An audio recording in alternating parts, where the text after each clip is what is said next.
झारखंड की राजनीति में फिर से भूचाल आने को है। अब जमशेदपुर पश्चिम के विधायक सरयू राय ने ऊर्जा विभाग में 160 करोड़ रुपए की एफडी गायब होने का सनसनीखेज आरोप लगाया है।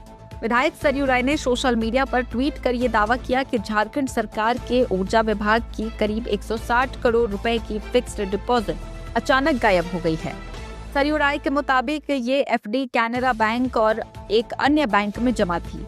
जब एफडी की परिपक्वता तिथि पूरी हुई और विभागीय अधिकारी राशि निकालने बैंक पहुंचे तो बैंकों ने साफ तौर पर कह दिया कि उनके यहाँ ऐसी कोई एफडी मौजूद ही नहीं है।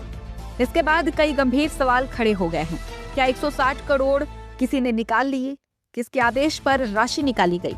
और सबसे बड़ा सवाल, क्या ये ऊर्जा विभाग का अब तक का सबसे बड़ा वित्तीय घोटाला है? विधायक सरयू राय ने कहा कि ऊर्जा विभाग की 160 करोड़ की एफडी गायब है। मुख्यमंत्री को इसकी जांच करानी चाहिए। वे इस मुद्दे को विधानसभा में भी उठाएंगे। जानकारी मिली कि ऊर्जा विभाग ने 160 करोड़ रुपया का एफडी कनारा बैंक में और एक और बैंक में कराया था। जब परिपक्व हो गया, मैच्योरिटी का डेट आ गया, तो ऊर्जा विभाग से लोग गए बैंक में। तो बैंक ने कहा कि हमारे यहाँ तो कोई आपका एफडी ही नहीं है, मतलब एफडी बाद में होगा, और किसी ने एफडी को भजा लिया। तो मैंने ही लिखा है कि मुख्यमंत्री को इसकी जांच करानी चाहिए कि 160 करोड़ रुपया गया कहाँ। हमको किसी ने बताया कि लोग उस बैंक से निकाल के और कहीं कहीं दूसरे बैंक में डाल दिए हैं। एक तो कहा कि छत्तीसगढ़ किसी बैंक में डाल दिए हैं। जो भी हो, ये देखना चाहिए कि एफडी को ऐसे बीच में किसने तोड़वाया तो उस पैसे का क्या हुआ।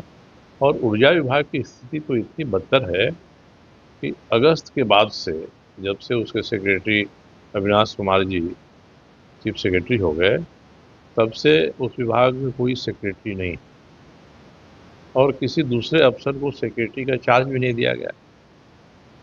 जो ऊर्जा विकास निगम है, जो होल्डिंग कंपनी है सभी कंपनियों की, उसमें सीएमडी नहीं है, वितरण में एमडी नहीं है। तो इस तरह से भगवान भरोसे चल रहा है। बहुत दिन तक वेतन नहीं मिला, तो इधर कोई लोग 10 दिन पहले एक व्यवस्था कोई किए हैं कि लोगों को वेतन मिल जाए।